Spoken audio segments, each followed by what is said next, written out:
Hello friends, welcome to the next tutorial of this module. Today, in this tutorial, we will talk about what is rate limiting flaw.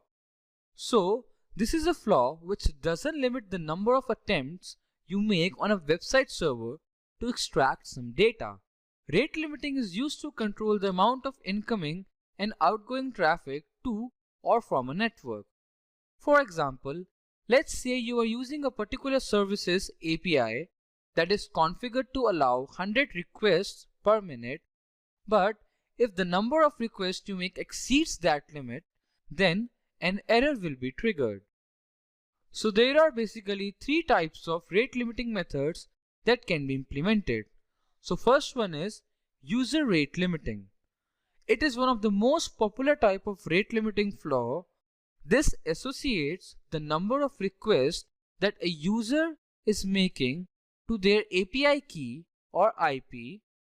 Therefore, if the user exceeds the rate limit, then any further requests will be denied until they reach out to the developer to increase the limit or wait until the rate limit time frame resets. After that, we have geographic rate limiting.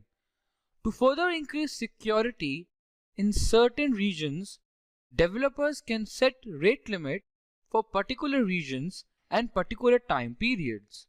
For instance, if a developer knows that from midnight to 8 am in the morning, users in a particular region won't be so active, then they can define lower rate limits for that time period. This can be used as a preventative measure to help further reduce the risk of attacks or suspicious activities.